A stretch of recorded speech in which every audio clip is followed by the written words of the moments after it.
అంటే వితౌట్ డ్రెస్సుతో పుట్టాడు శిశువు.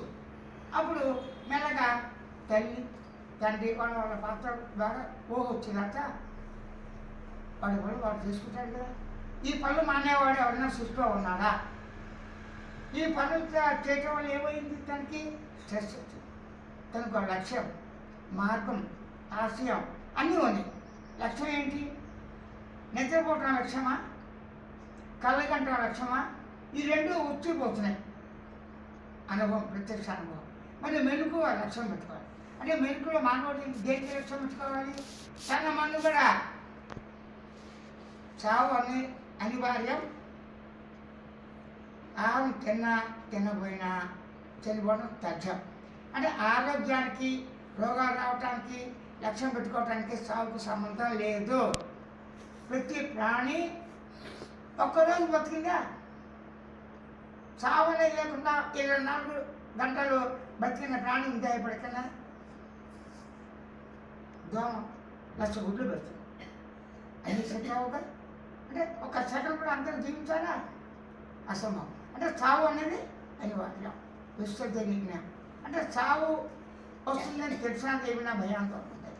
ఇవాళ మొదటి సంవత్సరం పుట్టినరోజు, ఆయుష్ 60 ఏళ్ళు అనుకోండి, 59 ఏళ్ళకి చచ్చిపోతాడు కదా. ఆ దృష్టి ఉంటుందా మనిషికి? వాడి దృష్టి ఎంతవరకు ఉంటుంది? స్నానం చేస్తారు. నిత్య లేకుండా మీరేం చేస్తారు? స్నానం చేయగానే 50 పంపులు రకరకాల పంపుతారు. నేను పని ఇవే చేస్తాను. ఇవన్నీ చేసేవాడు ఎవరు? నేను. ఏ పని చేస్తున్నాడు? శుభ్రత. శుభ్రత అంటే ఏది రావాలి మీకు?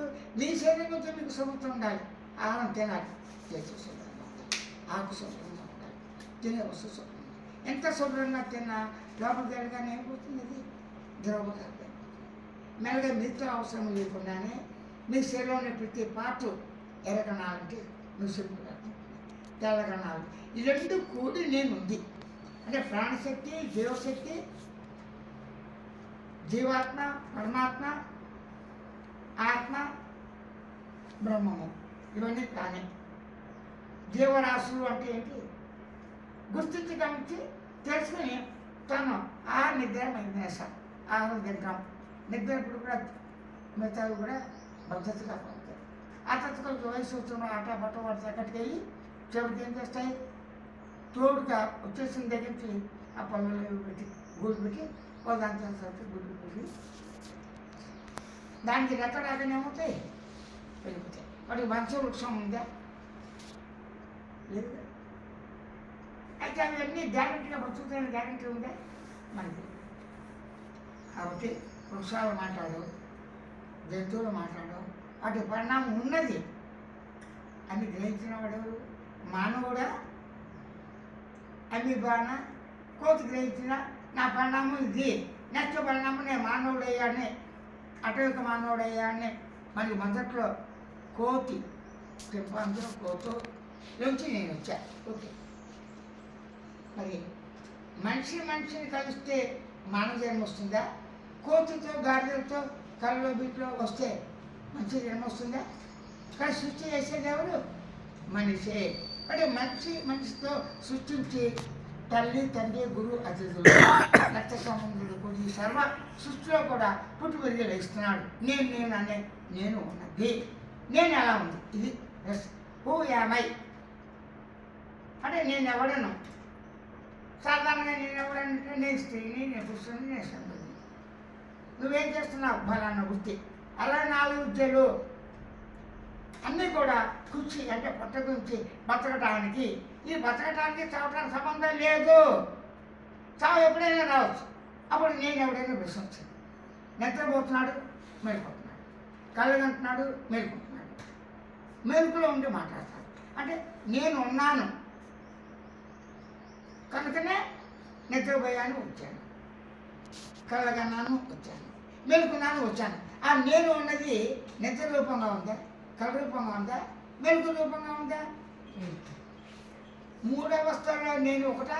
3 నేనులా? ఒకే నేను. స్వేచ్ఛ. కళ ఉన్నప్పుడు నిద్ర రాదు, నిద్ర ఉన్నప్పుడు కళ ఉంటుంది. ఈ రెండు ఉన్నప్పుడు మెలుకు. కానీ మెలుకుంటూ కూడా కళ కంటే నేను రాకున్నవాడిని. అలా కళ్ళు కూడా మెలుకున్న బలాన్ని వ్యక్తిని నేను చచ్చిపోయాను, బతకాను, నాకు అర్థపడింది, దేవుళ్ళు ఒకటి నిద్ర.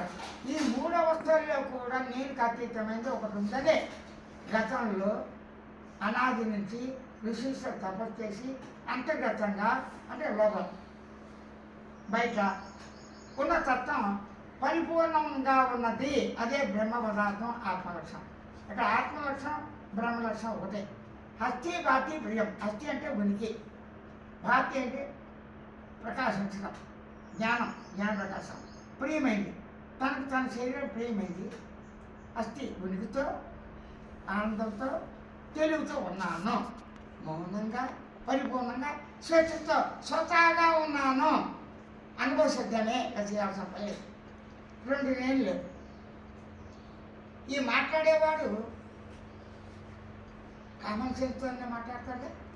మరి ఇలాగ ఉండండి, జస్ట్ ఇలాగా కళ్ళు ఇచ్చిన ధ్వని వింటున్నాడు. దాన్ని గలగలాడుతుంది ఏమిటో అనుకుంటారు. గమనించేవాడు మాట్లాడాడా? అనుకునేవాడే మాట్లాడు. అనుకునేవాడు, భావం ఉంచేవాడు, మనం చేసి స్మరించేవాడు. నేను అనే వ్యక్తే గెలిచిపోయినా నేను పేరు మాట్లాడు. నేను తోడు అబ్బాయి నాన్న. దీన్ని ఎవరు? మా నాన్న అంటాడు. ప్రతి ఎవరు చేశారు? అమ్మ. అంటే ఈ రూపాలు, ఈ నామాలన్నీ మారిపోతున్నాయి కాబట్టి ఇవి నశించేవి అన్నారు. ఓకే, కామకోసాలు వచ్చి పోతున్నాయి, నశించేవి. అప్పుడు నశించండి ఏముందో చెప్పండి. ఇదే నేను అవేర్నెస్, స్పృహగా. మీకు ఇంకా లేదు స్పృహ? అలాగే స్పృహ ఉన్నది అని అనుకునేవాడు అనుకుంటున్నాడు. స్పృహ మాట అవేర్నెస్. స్పృహ ఉందని స్ఫురిస్తుంది కదా, అదే మీరు సెల్ఫ్ అండర్స్టాండ్. నేను స్పృహతో ఉన్నాను. స్పృహతో ఉనికితో, ఉనికితో స్పృహ ఉంది. ఉనికితో స్పృహ గమనించినప్పుడు, గుర్తించినప్పుడు, అనుకున్నప్పుడు టెన్షన్ ఉందా మీకు? ఉదాహరణకి ఇక్కడ నొప్పి కలిగింది. నొప్పి చూస్తే అన్ని పనులు చేస్తున్నాను. ఇవన్నీ జరుగుతున్నప్పటికీ కూడా మీ శరీరంలో నేను లోపల బయట ఉన్నాను, నేను స్పృహతో ఉన్నానని గుర్తించడం ఉంటుంది. అలాగే ఉంటుంది. నేను చెప్పి సేపు ఉంటుంది. అలా ఉంటే టెన్షన్ ఉందా? టెన్షన్ వచ్చేది. హాయి ఉన్నది అనుభూతో, హాయి ఉంది మౌనంగా, హాయి ఉన్నది అనుభూతో, హాయి ఉంది కామన్ సెన్స్, హాయి ఉంది. ఎలా ఉంది హాయి? మౌనంగా, ఉనికిగా, ఎరుగుతూ ఎరుగుని గుర్తించి అన్ని పనులు చేసుకోవచ్చు. ఏ పని చేసినప్పటికీ మీ స్వరూపాన్ని, హాయిని, అవేర్నెస్, సహజ మౌన స్థితిని, సహజ ఆనంద స్థితిని, సహజ ఉనికి స్థితిని, సహజ అనుభవ స్థితిని, పరిపూర్ణ స్థితిని గుర్తించి మీ చేతులు నా చేతులు లేదు, దగ్గర తెరవబోయి అన్నీ మాత్రమే చెప్తాను. వీళ్ళు ఏం చేశారు? ఇక్కడ నేనున్నాను. ఉన్నప్పుడు సూక్ష్మ శరీరం, కలుగు శరీరం ఉందిగా, అప్పుడు మీ శరీరం ఉందిగా. గిరీష్ అనే వ్యక్తి కలగంటున్నాను, మీకుందే స్పృహ అక్కడ. ఎంతో సాధన చేసినట్టు అక్కడికి ఏంటి లేదు స్థితి. ఈ 3 అవస్థలు కాకుండా ఏదో ఒకటి ఉంది కదా, దాన్ని చైతన్యం, సాక్షి చైతన్యం. అదే జీవాత్మ పరమాత్మ. జీవ రూపంగా మీద ఉంది, పరమాత్మ రూపంగా తానే ఉన్నాడు. ఆ తాను తెలుసుకోవటమే భౌతిక శాస్త్రం. కానీ అంత ఈ జీవుడు, జగత్తు, ఈశ్వరుడు వీళ్ళందరూ కూడా వచ్చిపోతున్నారు. వచ్చిపోయింది ఇది తానే. తన స్వతో ఉండి నిత్యరాలు చేసుకుంటూ ఇప్పుడు టైం వస్తే అతి రాడు పోదు. ధర్మ, అర్థ, కామ, మోక్షాన్ని, ఈ ప్రకృతిని, ఈ సర్వజీవరాశిని తన ఇంకా తాను అక్కడ ఉండటమే శరీర సాక్షాత్కారం. ఇది మాత్రమే నిర్గుణ చైతన్యం.